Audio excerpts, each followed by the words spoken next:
At the Kitchen Table with Soraida and Friends is proudly sponsored by Classic Homes. We make it better than new with the classic touch. You got too many cooks living in the kitchen. You don't know what you've been missing unless you live it. Welcome to At the Kitchen Table with Soraida and Friends. So excited about today. You're never going to believe who I have on this episode.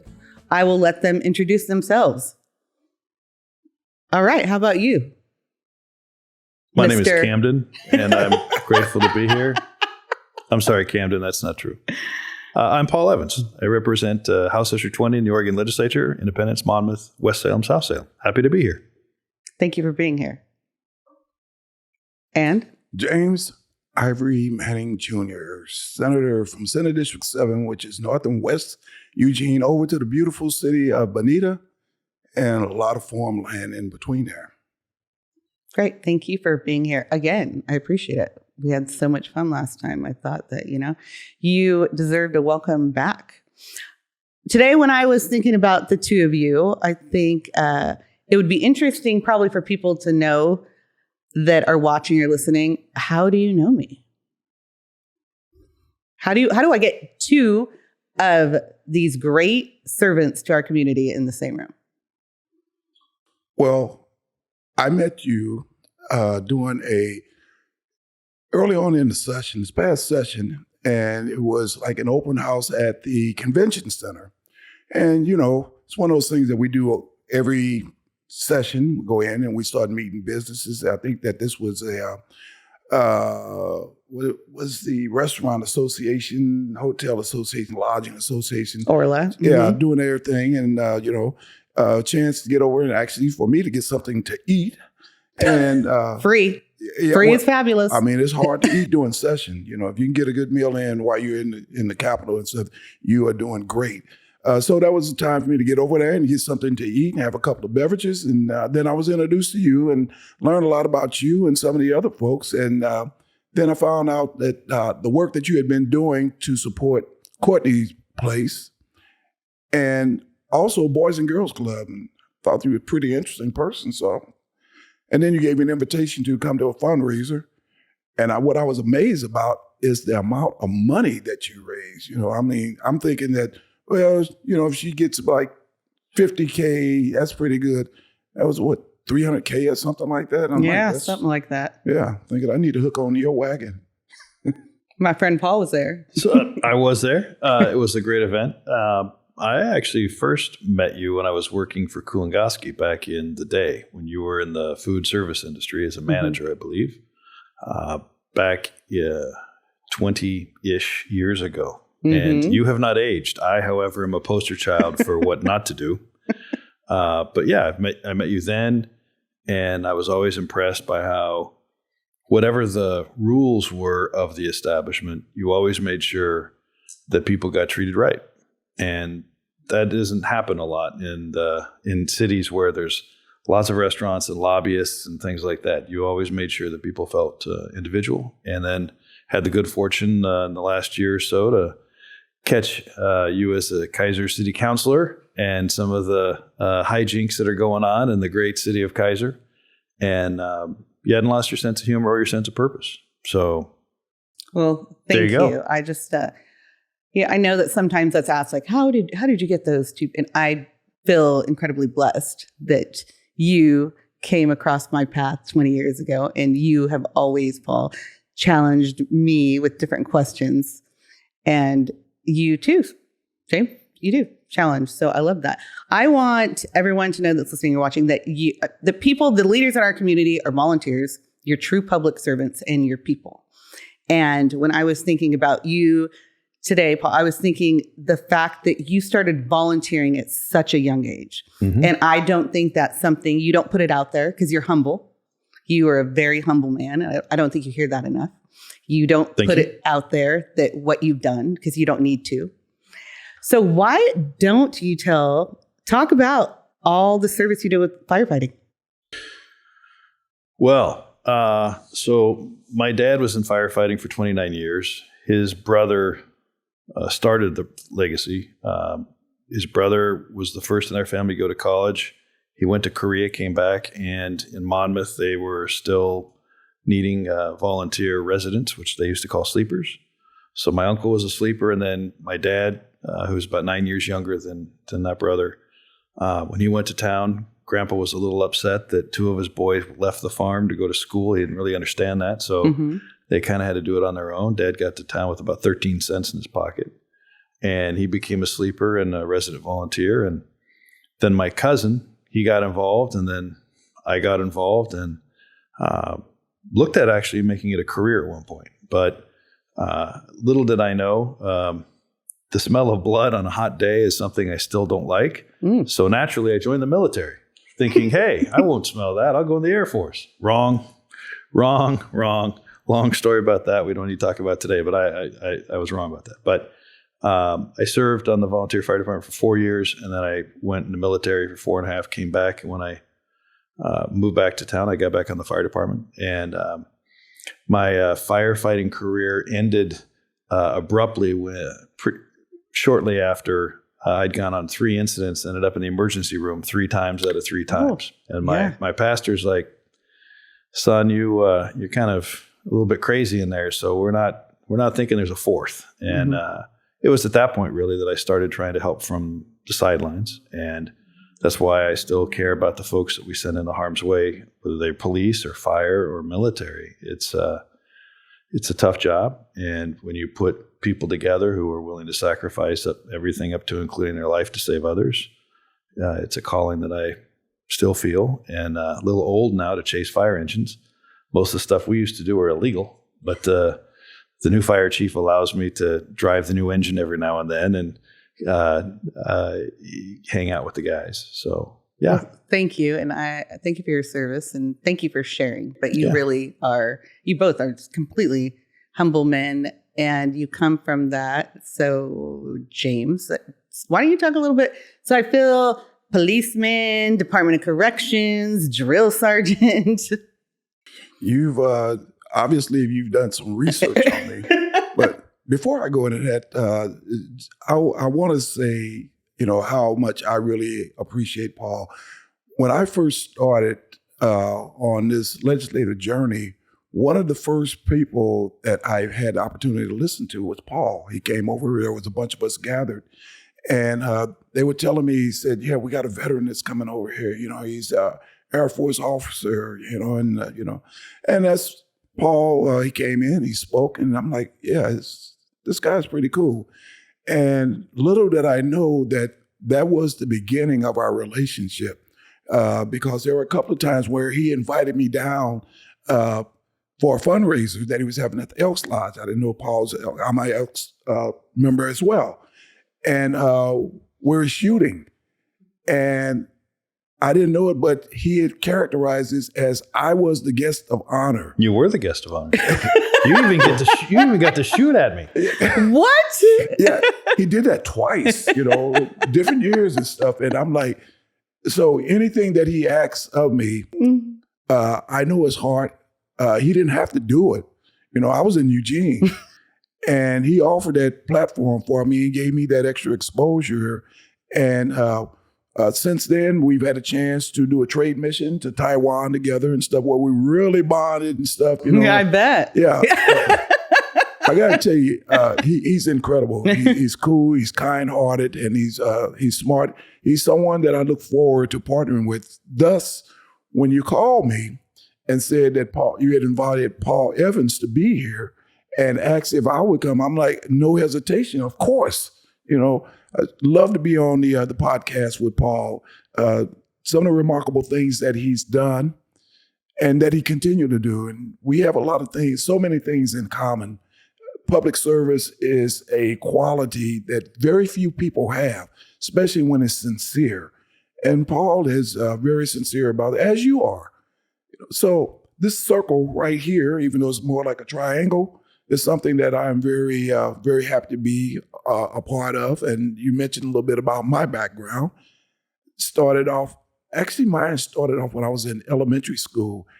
We used to have these crossing guards, and you had to be in the 5th grade in order to do that. And they had these real cool, at the time I thought they were real cool, little sash that reflector. I bet you look very good in that. I think I did. Oh, were you? Yeah. Were you on? Yes. I had that. It was called Safety Patrol. Exactly. So, you stand on a corner, and when the school kids get ready to cross, you stick your arm off. You don't step in the street or anything like that. You might be a smash mouth if you did. And did that. And I think that was the beginning that put me on this pathway that I'm on. And things happen in life, and I've seen things that I wish that I could change. And I decided at some point that this is what I wanted to do. Now, being a corrections officer at the Missouri State Penitentiary was never a dream. It was one of necessity because I needed to eat and I needed to pay rent. That came about, and next thing you know, got my dream job as a police officer and did some training with the FBI, and they referred me to the railroad that was looking for a railroad special agent. They came in, interviewed me. I got hired. At the time, I was the youngest Black railroad special agent in the nation. What does a railroad special agent do? Well, railroads are interstate commerce, Mm-hmm. So there are a lot of federal issues that deal with this. So I did investigation, things like that. Mostly you checking for damages, things like that. A lot of report writings, making sure that railroad property is taken care of, guarded. If there's a railroad derailment or something like that, stand guard. I remember that it was the Republican National Convention in Kansas City. I was a railroad special agent for Frisco Railroad at the time in Kansas City. And one of our yards ran right or was close in proximity to Kemper Arena, where the Republicans had their national convention that week. A lot of protests and everything else. So it was our property. So there I am out there. What year was it? Oh, I don't want to give away my age. Okay. Yeah, it was a while ago. Cameron.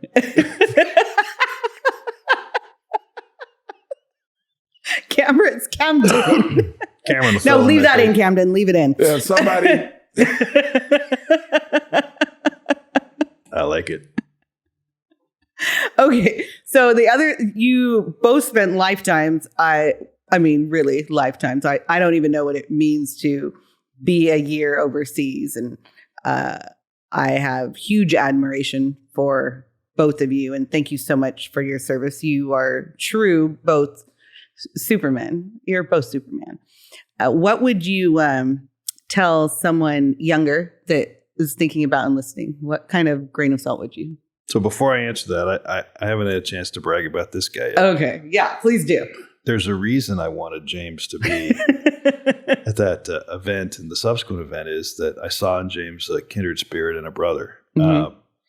In the time that we met, and I remember the day we met at the Shemeketa location where new candidates are coming in. I have a belief that if I can work with veterans, we may never agree on everything, but we'll focus on the mission. Mm-hmm. In James, I found truly a brother who understood service in the way that I had been raised, and he and his family had committed in ways that you can have a career in any activity, and you can have an honorable career. But he literally dragged his family across the world as part of defending our country. And as someone who had spent 20 years in the military, I just respected the hell out of him, and I had a good time with him. And quite frankly, one of the reasons I ran last time, and one of the reasons I'm running again, is so I can serve with this guy, because I know if he says yes or if he says no, even if I don't understand it, I'm still going to go with him because his moral compass is always on the right track. So I love this guy. If I was asked about service, I would say it's a very challenging time right now because of crosswinds of a federal administration that in many ways, because the president did not serve, his priorities are different. Mm-hmm. And the people he put in the Pentagon are self-appointed. And again, I think they would actually accept the term that they are deconstructionists and that they want to create something different. The good and the bad of that is there is bureaucracy in the Pentagon, and some of it probably does need to be rethought. However, we are one of the last vestiges of a country that stands up and helps countries even when there isn't a real national interest. If we see a genocide, if we see something that is a disaster, if we see something that is not right, a little guy being beat up by his neighbors, we instinctively want to help. That doesn't mean we always do, but the United States of America is more than a country. It is an aspirational vision. And when people ask me about it, I explain all the bad things that are possible so their eyes are open. And then I encourage them and tell them if they choose that path, I'll always be there for them to complain and share and always be a refuge for them. Because I think I can say this for James and others, that in the military, whether it's quote unquote peacetime or wartime, we really haven't had peace since World War II. And all of us have experiences where we've seen friends get blown up or killed, or situations where we wish we could have gone back in time and known what we didn't know at the time. But when you sign that check saying that you're going to be part of the United States military and you're going to defend our aspirations and our people in place at home and abroad, that's a big commitment. And I happen to think it's a fraternity of service that I take very seriously. So when people tease about it and they talk, you can tell the fun things about the military. But when someone's serious about it, I tell them, if you're really ready for that commitment, you're going to need people in your life that can help you through the hard times. Well, you are a true patriot. You both are. Thank you. I agree with everything that he just said. We have a set of values in the military: duty, honor, country. And we take that oath, as Paul had just talked about. And I have that oath on my wall in my office today in the Capitol. Those values don't change. And to meet people all across this great country that we have to come in. Now, everybody can't do this. A lot of people sign up, but only a few actually make it. Now, that's a model that they use in the Marine Corps: the few, the proud, the Marine. But that's across. Okay, neither one of them are Marines, everyone. Right. Exactly. The semi-literate. Yeah, exactly. Sorry, Cameron. So, even my time as a drill sergeant, we have cycles, basic training cycles. If I pick up a platoon of 65 people, recruits, if I graduate 30, that was a good cycle. That means that over half of them didn't make it. They didn't qualify, whether it is the rigors of the task that's set before them. And I explained to all of my recruits, it's 80% mental and 20% physical. And that 80% wash out a lot of people on their own. They just can't deal with it. So that leaves a really small segment of the U.S. populations that's able to go in and defend. And why we want to sparse out those that have made it that far, is saying that you can't serve. It really bothers me, because it's not something new. People have been serving in the military for years, and women have served, pretending that they were men. So this has been something that's been going on in you. If you have someone that's willing to stand up and fight and die for the principles of liberty that we have set forth, or that are set forth in its Constitution, that says something about an individual. That says something about the fabric of our country. And we got to be better. We have to be better. We have to respect those that have done those. And what about those ones that were non-citizens that fought on the battlefield and died? Mm-hmm. Where are they? Did we treat them different after they gave their last full measure of devotion? We have to be better. I agree. Yeah, I think that there is. And thankfully, I think that we're talking about it more as a society, that the whole mental health aspect, and I know, James, that you've really talked about that, but I don't think that it was talked about maybe after Vietnam. So it was. Oh, it was talked about. It just wasn't talked about in the way that it should have been. Yeah, there you go. There was a stigma. What are we doing well right now for veterans, and what do we really need to focus on? And as you two being veterans, like nationally or state of Oregon? Either one, you pick one. So, background, I spent 20 years in the military, about 10 and a half on active duty, about 10 on traditional guard status, drill status. Participated in 10 overseas operations, about 4.5 years in combat zones. Talk about your job, because I think that when you've told me about your job, you can say you were overseas, but I don't think that people can understand how intense that was. So I had one of the best jobs in the world. I was an air battle manager. So for my example, my last duty station, or at least my last time to Iraq, we'll go with that, in 2005. As a theater air, we were part of ground TACS, which is the ground theater air control system. It was the senior radar element in theater. So basically in the Iraq theater and the Afghanistan theater. When I sat the seat as a mission crew commander, my direct report was a full colonel and his boss was a 2-star. I was, as a major, who, long story why I was a major for 10 years, I was sitting a colonel's seat. But in the Air Force, it was by position. And I've been qualified as a mission crew commander for a long time. So I had a crew of 20 in a unit. And when I was on shift, probably 70 folks at a time. We had 2 organic radars and multiple distant radars tied in through data link. I had a surveillance section, identification section, network section, weapons section, and air defense artillery section. So the mission crew commander was given an air tasking order, the 12 to 24-hour cycle of the flights that were available and the flights that were flying. And my job was to make sure that we executed that air tasking order. So on any given day, if an aircraft was shot down, it was managing the search and rescue. If troops were in contact, it was rolling aircraft that were most available into support, keeping aircraft refueled. In certain cases, using air defense artillery assets to target aircraft. In the early years, it was going after time-sensitive targets with special aircraft. It was the greatest job I ever had in theater. Unfortunately, I was not so good in garrison. While I have learned politics on the outside, I was never good at military politics because I was raised by guys and gals in that very specific career field that I was, as a second lieutenant, I was in Peru in the counter-drug activity.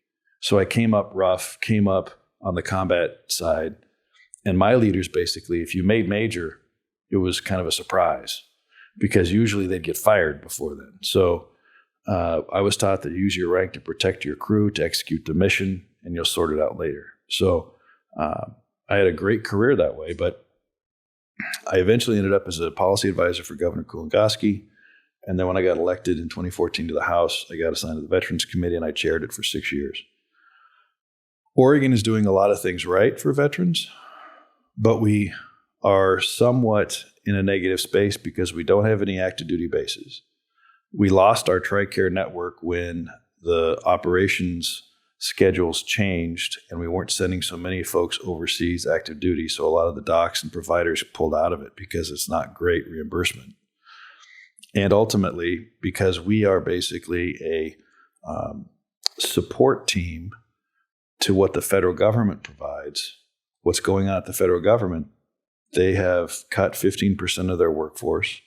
They were 48,000 providers short before the Trump administration came in. And they've now slowed up the entitlement process so that what we can do is we can get people in the system. We can help check, make sure that their claims are in good order.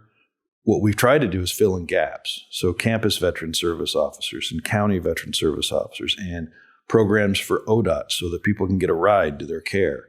So in Oregon, depending on what county you're in, you may have a very robust veteran network, but we were able to get 1.5% of the lottery set aside permanently in 2016, and we made that happen.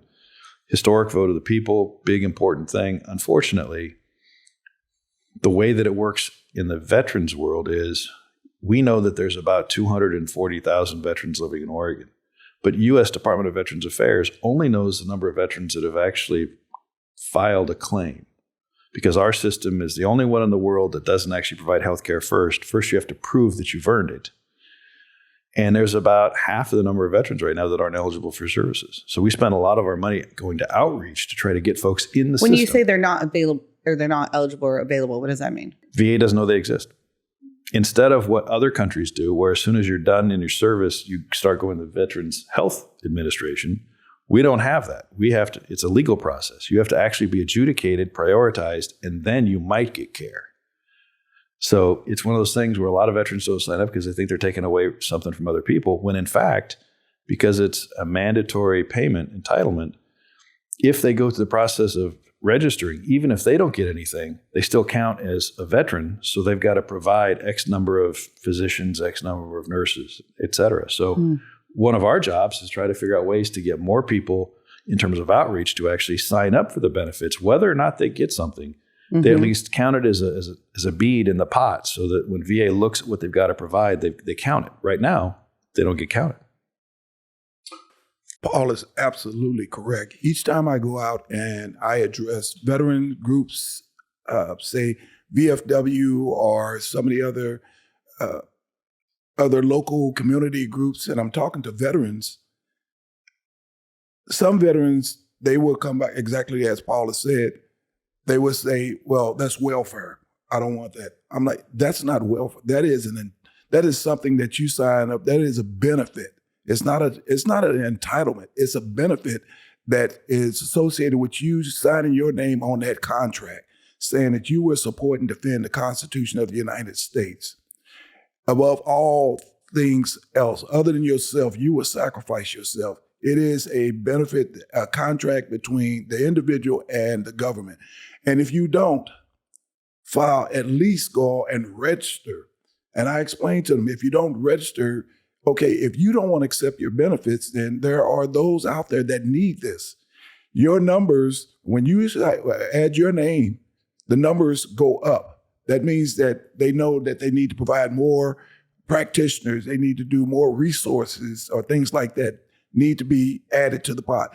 But what a lot of veterans don't understand is that at some point we all age, and you're going to need those benefits. Again, it's not an entitlement; it's a benefit because it was given or provided as a contract between the federal government and the individual.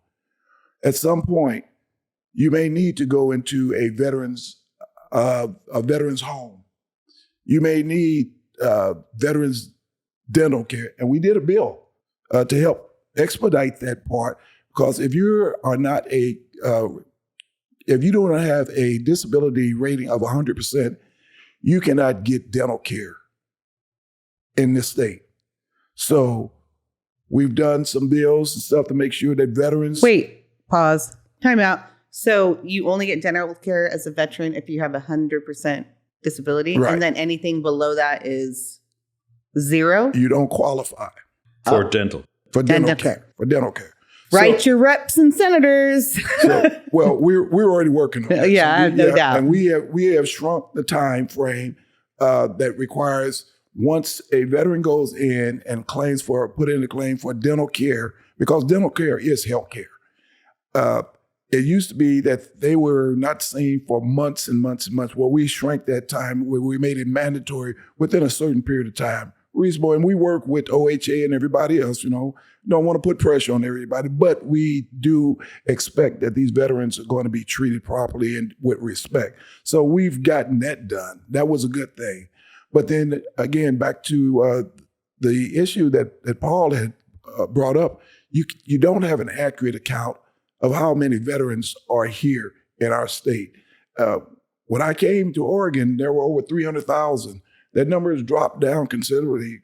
Reportable, 260 or something like that? 20. Yeah, and still falling. Yeah, World War II generation is passing, almost gone.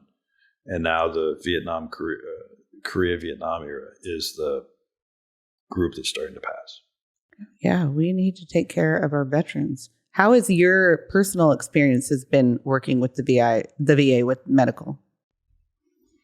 Me, I've had 5 major back surgeries since I've been out. and I'm pending I have a condition called arachnoiditis. That means that my body, I experience pain 24/7 throughout my body. I'm in constant pain. I don't, we have a motto, no pain, no gain. Don't let them see you sweat. So I don't until I get into my office, then I pass out on the floor. But, VA they've been very helpful. I don't have any complaints about it other than, just like when you talk about insurance, the thing about it is getting approval for certain procedures. That is a hassle. Now, if you're a veteran, you go in an emergency room, so all you got to do is just let them know. VA will pick that tab up right away. You shouldn't have any problems with that. I don't think it works for everybody all the time. I think there's room for improvement. Yeah. So when you can get into VA care, it's amazing. Mm-hmm. We in Salem have a Salem clinic that does the very best they can. When I'm able to go to them and when I'm able to get in, they do very well. Fortunately, because I have two other jobs, I actually use for most of my health insurance. Mm-hmm. I use those so that people have access to the VA care in Salem, which is different. Just so if anybody's listening, sign up. That's how they count the numbers. In this particular case, I'm in the pool. I just try not to use it as much so there's more availability because I have other options. But for mental health care, I had a shrink for 10 years, and he's the reason I'm here today. So the mental health care support I got out of the VA was amazing. Wasn't fun or easy, but it was amazing. And for the reason that James is talking about, I plan on using the VA a lot when I finally retire, because a lot of the things that I know are going wrong with me right now, heart and gallbladder and things like that, they're kind of normal that most people kind of have issues with. Some of the things that happened to me overseas that I know are chronic issues that the military really was the result of, the doctors in the VA are actually better trained for those kinds of wounds and those kinds of situations. So as I get older, I know that I'm going to be having a lot of time with the doc, but I'm hoping it's after I retire. So what are some things for people that are listening or watching that care? Well, I think that everybody cares about veterans, or maybe they have veterans in their family. People say they care. Yeah, touche, Paul. Is what can they do to get involved? Is it if they have a veteran in the family, make sure they're registered? Like, what are some other things besides that? Because I heard that the most. We want them registered and we want them in the database so there's more dollars. My opinion, I'm going to be a little more traditionalist on this. Mm-hmm. So I hope my friends on the progressive side may not be listening. But wives, grab him by the nose, take him to the computer, go find a VSO, and get him involved. Husbands, if you have a spouse that's military, grab them by something and make sure they fill it out. Because ultimately, vets are trained, especially combat vets, throw some dirt on it. Just like you said, the only bad day was yesterday, or the only easy day was yesterday. Throw some dirt on it, get through it, focus on the mission. But the body can't last that long. And, oh, by the way, even if you're focusing on the mission, you can make everybody's life around you a living hell because you're not paying attention to how much of a jerk you're being. Mm-hmm. So getting the spouses to say, look, if you served, nothing else is happening for a while until we actually figure this out and get you signed up. Mm-hmm. Step one. Step two, for folks who know veterans, it is nice to say thank you for your service. It's nice to wear or to have a yellow ribbon, those types of things.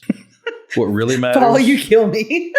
what really matters, though, keeping it real. I love it. Well, it is to if you have money at the end of the year, to donate to veterans homelessness causes or donate to veterans helping veterans causes. What are some of your top three that you really support? I mean, I know you're big in the Elks. Right? Elks is actually really good at that. Yeah. Another one. I'm a life member of the VFW. I know you're American Legion. I'm VFW too. And VFW. We're all in this. Yeah. Yep. They're two different things. They're two different organizations. Okay. Find a legitimate legacy or at least a legitimate nonprofit for veterans that's run by veterans, not by people who say that they were, but actual veterans. And any of those. Is there one in especially the Valley that you kind of gravitate towards besides Elks or VFW? the group that Rosie Macias is a part of? I think Staying it's- Alive Veteran. No, that's not one. That one's Angela Pod. I just did a sponsorship with her. I know what you're talking about. If I have extra money, I actually call Rosie and say who where, because it's more local. But Yeah. national, I make sure and donate to the Vietnam Memorial Fund for the wall, and then also VFW and Elks Club for those categories. But I will say, I whoever you can give think, to I is think fine. the Elks does a great job. They do. And again, giving resources to vets so they can actually reach out and help other vets, because vets will take care from other vets. Some folks won't want to talk to anybody unless they're a vet. What about you? Yeah. Well, just to add on to that, again, when I go out and I speak to groups and veterans, I tell them, don't thank a veteran for their service. Thank for their sacrifice. Veterans, Oh, I'm going to switch mine. the veterans miss birthdays, graduations, they miss babies born, they miss deaths of the loved ones. They sacrifice all of that. Those are sacrifices. And That hit hard. I just told somebody today, thank you for your service. Thank you for your sacrifice. It is. yeah, because at the end of the day, if you served, you did over 90 days, I guarantee you're going to have some residual pains that's going to follow you for the rest of your life. The more time you put in, the more injuries that you sustain, but yet you keep going. Because now you are obligated, you're dedicated to your buddy on your left and your right. You got to make sure that they're able to come back home. And they're looking at the same thing with you. And Paul had mentioned a little bit about, mental health. I also profess to veterans when I'm out there, I take therapy. There's nothing wrong. That is the true sign of courage when you seek help. Most veterans will not do that, especially combat arms. No, we are wired not to feel any pain. We are wired to go all of the way. And Mike, when I was in, I was okay. I knew that once I was on the front line, I wasn't coming back. I was okay with that. But I wanted to make sure that all of my colleagues, my battle buddies to left and right and stuff, that they did get a chance to come back. So we developed a certain mindset of camaraderie that people really don't understand. So I tell people, don't thank a veteran for their service, thank them for their sacrifice. And please, VSOs are in all 36 counties. It's free. Call them up. They will do the work for you. All you have to do is make contact with them and sit down and talk to them. And they're in the universities and colleges as well. They're there. There are education benefits and stuff that, notice I said benefits, not entitlement, that are available to veterans. Female veterans are a unique, I love my sister warriors, but I don't think they're not getting a complete fair shake. They're not getting the type of treatment that a grunt like me, a grunt is like infantry, but the things that they have endured, with their families and the lack of their families and things that they go through. And there is no front line anymore. Every place is a front line because bombs can go so far and so many distance, so they hurt everything. Used to be front line is here, and everybody is focusing on the front up here, but not in the rear. Well, there is no rear anymore. Everything is front line. So everybody suffers. And if we don't reach out to every veteran, regardless of whatever organization that they were a part of, because we transform and we move across different operations, different assignments, different locations.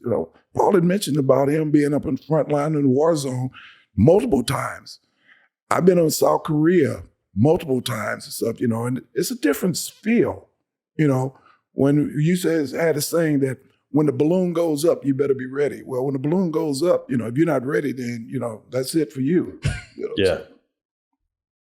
Where do you think you're trained, but where do you find that willpower, like that strength? You think it's how you grew up? Do you think it's the training? Do you think it's the love for your country, or a bit of everything? I think for me, it's about the people that I'm serving with. It's all about the people. If you're willing to put your name on that dotted line and say, I will do this. And then with soldiers that I train, I used to tell them this job is a little bit like you bet your life. Because you're here today, but tomorrow you could be ducking bullets in some other land that you've never even heard of. So you have to be ready all the time. So in order for you to be as a leader, I had to make sure that everything that they were promised is kept true. Their pay is there on time, that their families are taken care of, their benefits and stuff are all there. I had to do that and make sure that and if there was an issue, I had to take care of it right away.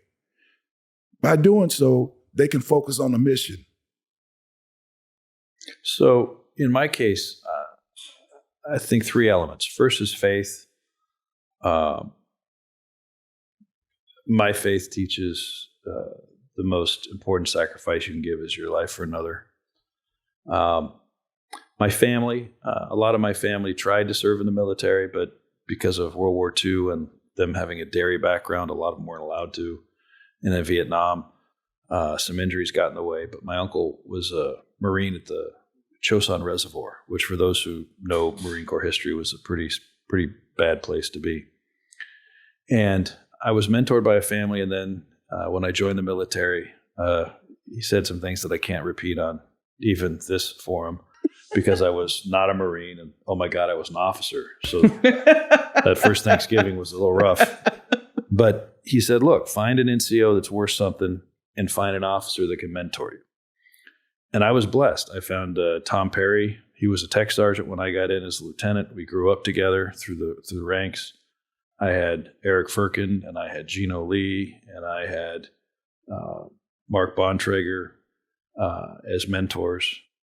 And they taught me how to be a leader. And there's a difference between a manager and a leader, and there's a difference between a military leader and somebody who may have a leadership billet but really can't find anything with a clipboard and a whistle.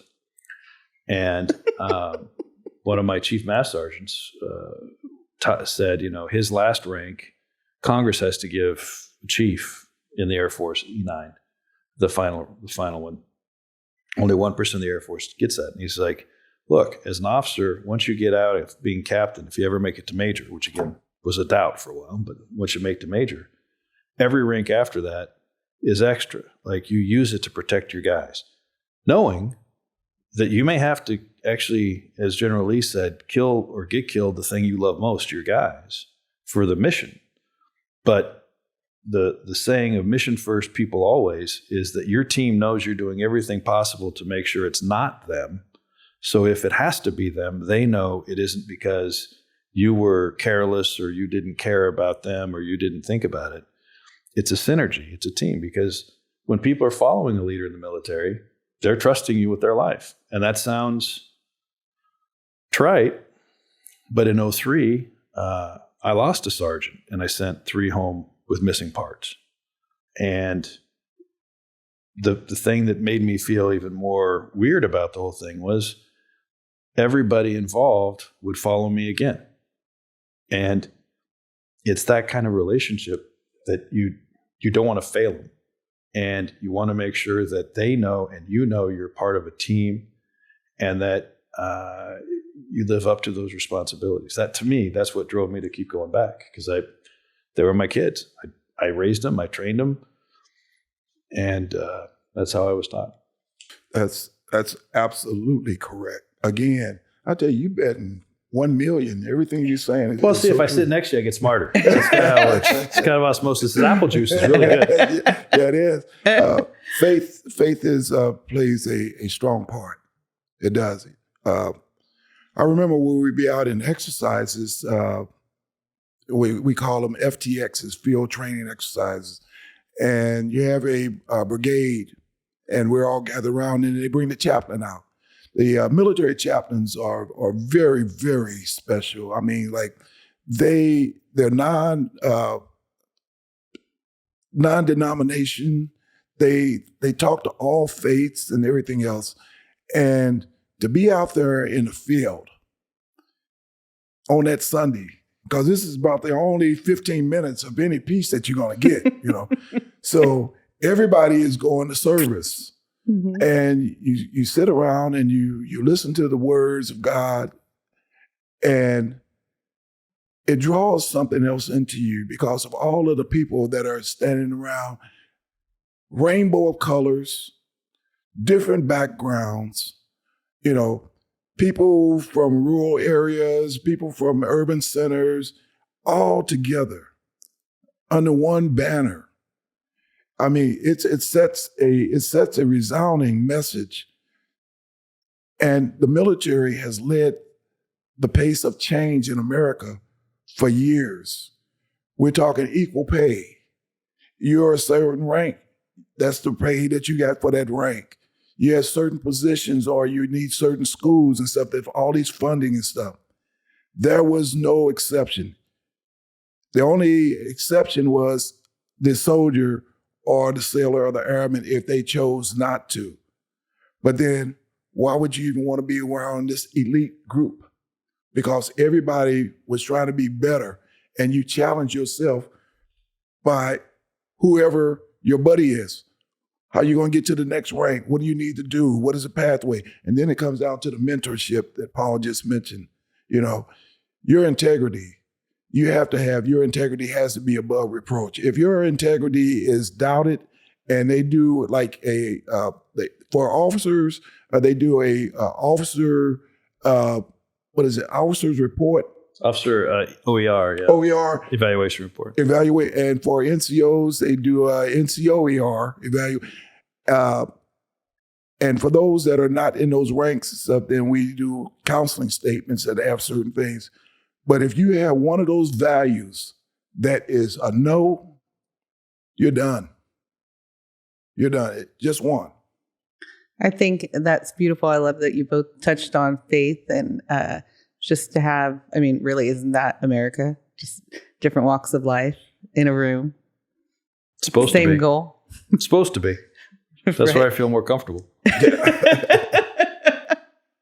Isn't that what it is? So piggybacking off that, so what is something I'm not getting political, but what is some goals that you want to be working on? I know that you're both running again, that's some bills that maybe are on your top of mind. Okay, you just made an announcement that I had not made public. Oh. But that's okay. Cameron. Cut it. No, okay. That's okay. I can't leave with Paul still there by himself. No, look, we're buddies. That's right. We're in You the fight for them. can't, dude. Yeah. Whether you want to run or not, you're running. Let's just say that. So I have two big bills that I got to push through in 26. Okay. We'll start with the veterans bill. We had a veterans omnibus package that would provide 12, not 1,200, Okay. not 12,000, but 12 new positions. Like 1 dozen. 1 dozen new positions, and they were feathered in over 3 years.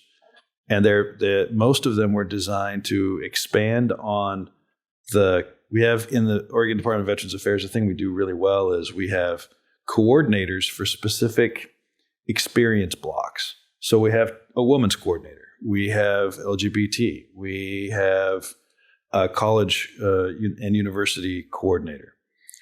We have actually incarcerated veterans coordinators to make sure that we have that. So we were going to add 2 for housing and homelessness. We were going to add another 2, 1 more for women veterans, to your point. And then we were actually going to be looking at family, because a lot of the rules are kind of getting weird about families and veterans. So we were going to add some for that. We were going to add a couple more staff support for the VSOs that are out there.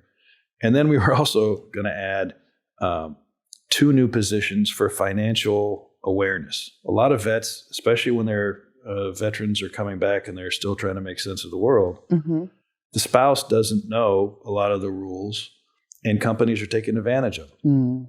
There's banks that take advantage of them. There's stores that take advantage of them. There is protections in the federal law, but a lot of times if nobody knows it, the companies just kind of run over them. So we want to make sure and give them some new tools for this younger generation of veterans. I am committed to making sure we get that across the finish line. I told the speaker in very clear, shall we say, Air Force terms, my frustration with what happened at the end of session. There was a misunderstanding. She thought I was adding 12 each year. Oh. Which still would be 36, but whatever. Not bad. We now have better understanding. Okay. So that omnibus bill, I hope will go forward. The second bill, which again goes to our training, is an emergency management omnibus package. House Bill 2858, which was Spartacus, that was the name for it, would have provided statewide facilities training support because right now we're losing our volunteer firefighters and our volunteer medics at a fast clip because the training is so high and they're now being used so many times because of wildfires and everything else. It's hard for the everyday folks because of budget cuts, et cetera, to be able to provide the training for them. So the bill will actually include at least three major sections. One is include what was House Bill 2858. Second component will involve a bill that we had worked on when Matt Garrett was acting ODM director, disaster recovery authorities, to clarify, because now we're now having so many wildfires and flood events that we're having a lot more recovery activity, but there's no actual playbook for it. We used to have one. We're going to get one again so that it's standardized so people know what they can expect. But right now, depending on the legislator, how fast things happen depends on how connected they are. That's not really fair for Oregonians. We can fix that. And then the third component is going to be gap funding for specific types of equipment and training for disasters we know that are probably rare, but because of FEMA and the changes going on at FEMA, we need to have some of those tools here because we may never actually get the federal government to give them to us. So those two things that James is actually doesn't know yet, but he's on the work group. Oh, yeah. He's decided, there for you. We haven't. He knows that. That's right. We haven't met yet because we're trying to make sure that the deck is cleared for the special session to do what it needs to do. Because not surprisingly, there's a lot of folks very focused on that, and the pucker factor is very high. So once that's done, we'll be starting meeting in earnest pucker factor, to be ready for February. It's a technical term. Yeah. You're talking to military veterans. You probably get a lot of acronyms. So what's something that you'd like to accomplish? Well, as I said many times, Oregon hasn't proven itself to be a very veteran-friendly state. And my mission is to change that. So the work that I'm able to work with Paul and his leadership and he's been doing, he doesn't realize it, but I've been learning a lot from Paul. He is very methodical and he has great intentions when he do things. And I have been honored to just say, okay, that's good. Yeah, I was thinking something similar, but you phrased it better. So just to latch on to what he's doing and make sure that we have the House and Senate working together on these issues, that is the key to making this a more veteran-friendly state. Some of the other things that we can do, and we've said a bunch of them earlier during the course of this conversation, but still there are more to do. Outreach. I want to hear from veterans. I want to come in, maybe we have a round table discussion at some point. Maybe you can help set it up, a veterans forum over at the convention center. Just bring veterans in, not to lobby for anything, but set up some stations where they can get the help. At the kitchen table, some crucial conversations. So, Senator, I will ask you if you're interested in something. And if anybody's paying attention and has some cash that they can help with, because we're limited on what we can and can't do with government funds sometimes. We did in 2008, we did a 37 community town hall series throughout the state. Wow. I think it's time again to actually go out and do exactly what you're talking about and say, look, we've done these things. What's working, what's not? How can we fix it? And actually take a year and maybe one place a month or a couple places a month Did you partner with an Elks or did you just go to different places? At that time, I worked for the governor, and the governor signed an executive order. And I think that's genius. We did it out of, quite frankly, no one was paid. We did it out of pocket because we were so desperate to get some things going on. In this case, we can use some of our funds. We can get some other donations, but to make sure that for the veterans, there's like food and coffee and those kinds of things. We're not really supposed to pay for. I'll help. I think it would be interesting, even if you mapped out like Elks or American Legions or VFWs, you could get them to host it, bring the people. I'm tapping. I'm not supposed to tap. Well, I'm just saying that I think you're right that we both want people to come in, but it might be time to go back out again and have a veterans town halls, bipartisan, bicameral, not partisan, but rather what's working, what's not, and what are the gaps. We do have that opportunity. Stand down.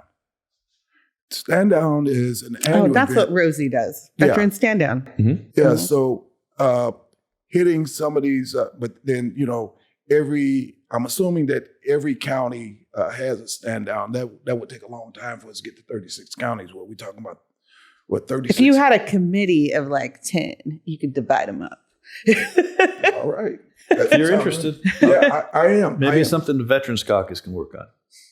Yeah. We got that. Speaking about the Veterans Caucus, we're trying, as I understand, they were trying to get some funding to create that position permanent for RJ, which I'm certainly supportive of. I gave him some office space in my office in order to do the work for the caucus. But there are other. We got DEI that has an administrative supporter. I think there are a few others. The BIPOC caucus has an administrative supporter. I think that it's time that we did this. Now, I was sitting back, and I didn't know how much you may have been involved with it, but I was sitting back, the co-chairs, Rep. Tran and Senator Meek, letting them, you're the leaders. I didn't want to kind of come in, undercut, and I'm assuming that was your position as well. You guys. We gave money for the position, but I wanted to make sure Representative Tran had the opportunity to lead. Exactly. That said, in a conversation I had with her recently, she sounds like she's kind of ready to pass the torch. And I heard that she was going to be talking to you. So if you're going to be the Senate side, I will happily be the House side. Well, then we'll get it done then. Okay. Wonder Twin Powers activate. We'll get it done. And have some fun in the process. No doubt. All right. Well, These two I would not be standing in front of. Well, we'll get it done then. Okay. Fierce. There's a book. It's called The Ideal Team Mate or Team Player. And it's humble, hungry, and smart are the top 3 characteristics. So when I was thinking, well, he's the smart part. No, I was thinking about both of you. Part. You're both humble in what you do. A lot of people don't know. I mean, people don't generally say I'm hungry. Hungry for knowledge, hungry to make change. Okay. How about that? Yeah. And smart. But you 3 are, you 2 are those 3. You're both humble and hungry and smart. Well, hey, look here. We've been experiencing this stuff for a long time. Our combined years, and he's a college professor. I'm also an adjunct professor myself. I teach. There's the smart. Yeah.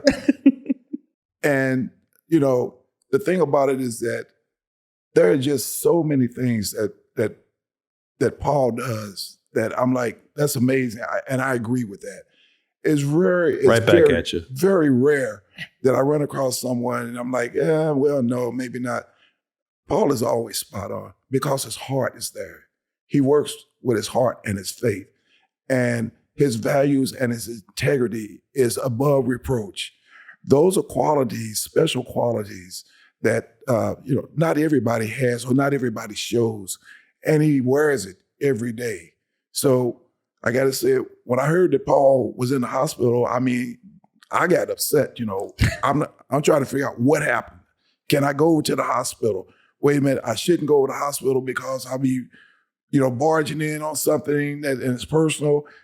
But then I started texting him and I was calling him, hey, Paul, what's going on?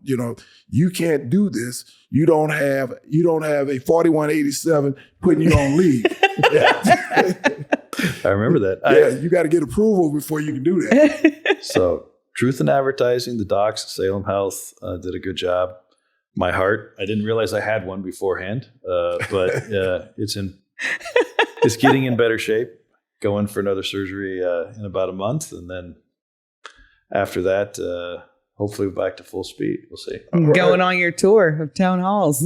There is something about, I'll tell you. I like it. When we did that town hall, what we'd do is we would go in the morning, meet with some of the electeds. Then we'd have an open lunch, and then newspapers and others would come in. But then in the evening, it was open, and no two were ever the same.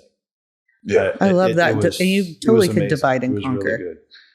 I do love that. Okay, let's end on a positive. What is something, and I think, let's just start with Monmouth Independence. That chamber is kicking butt. Like that whole district. What is something that people should know about that's going on in your district? We got another 2 years of funding for the trolley. Yeah.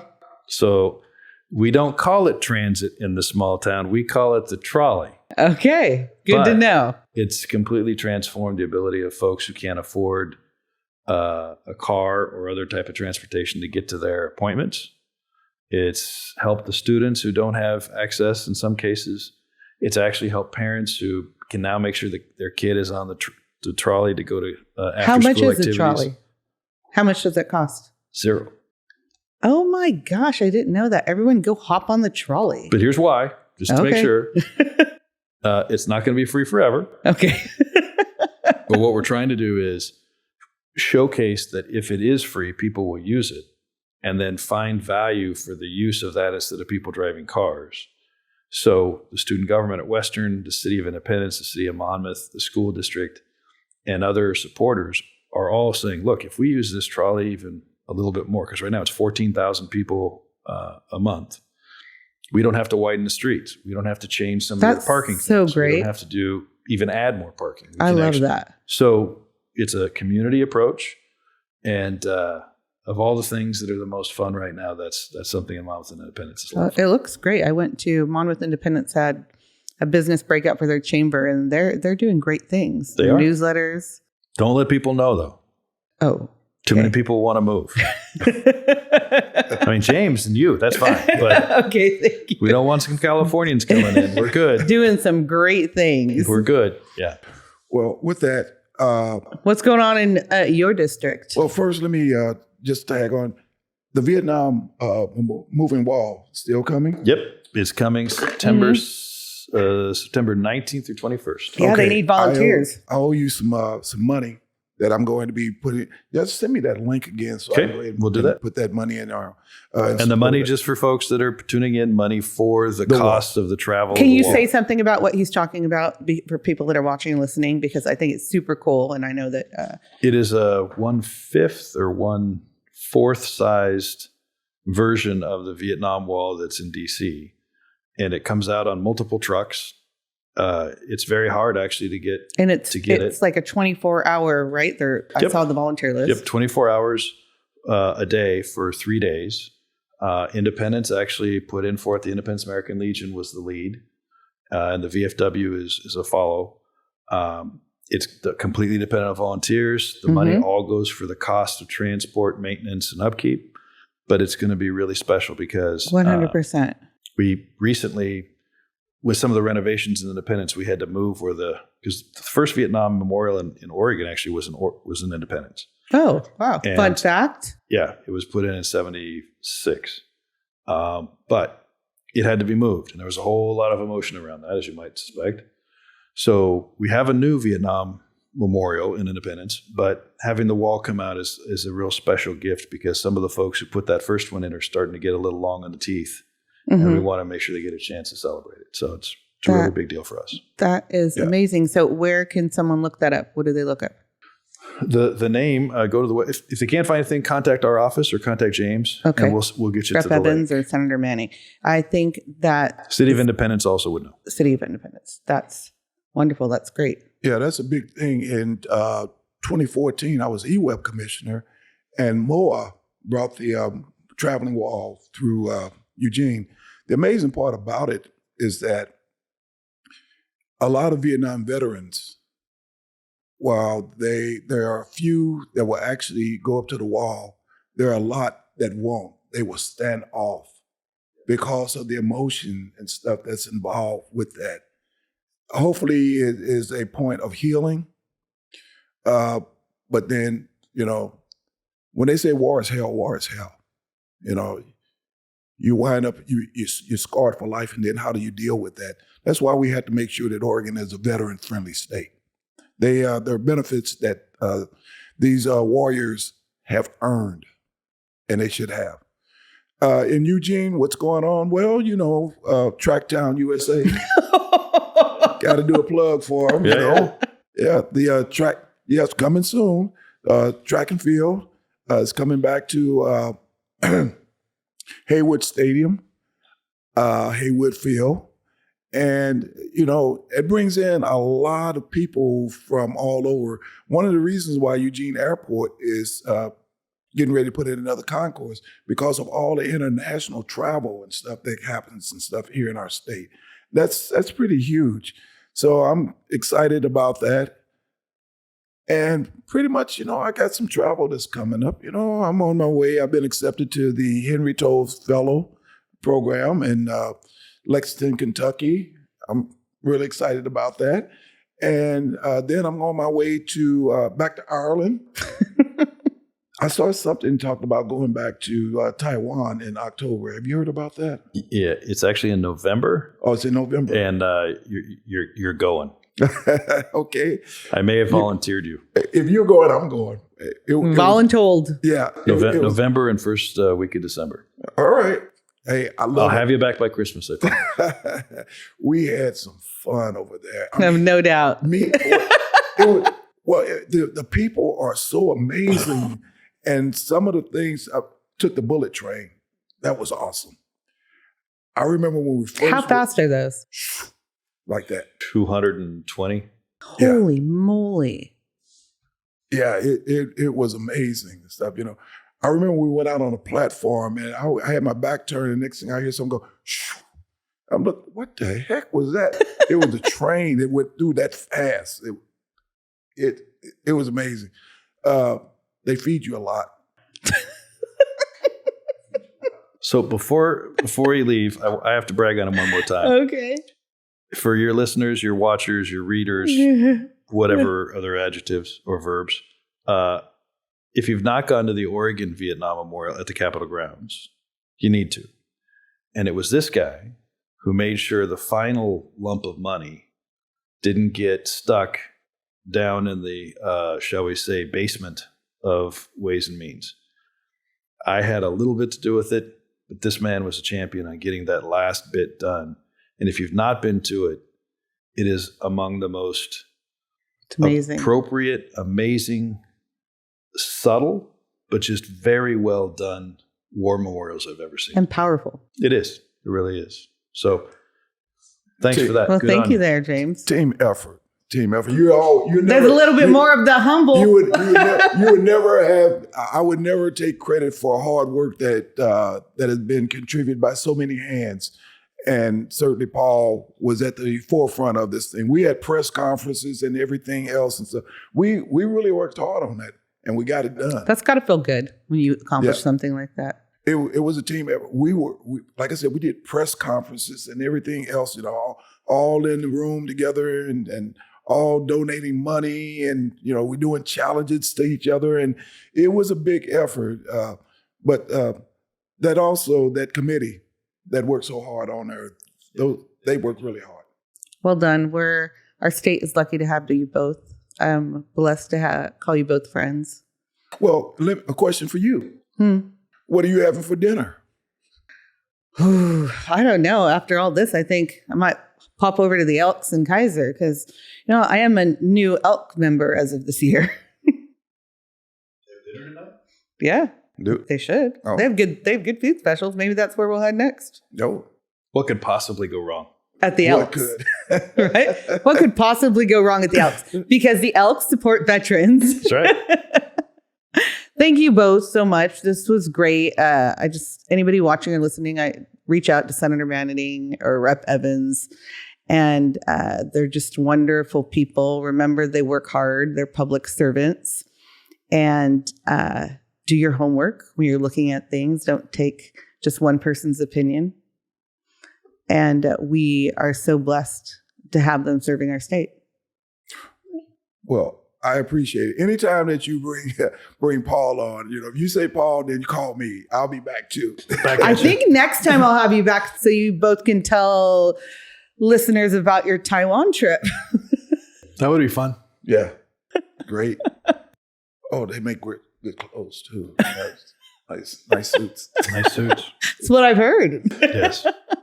Okay. Thank you everyone for watching, and reach out to a veteran. Thank them for their sacrifice. Get involved. Over and out. Big shout out and a big thank you to Valor Mentoring that recorded the video and audio for this podcast, Changing Lives That Change Lives. And thank you to Remodeling by Classic Homes for sponsoring this podcast. Thank you so much for joining us at the kitchen table with Soraida and friends. Please follow us on social media. You can find this podcast on Apple, Spotify, and wherever you listen to your podcasts.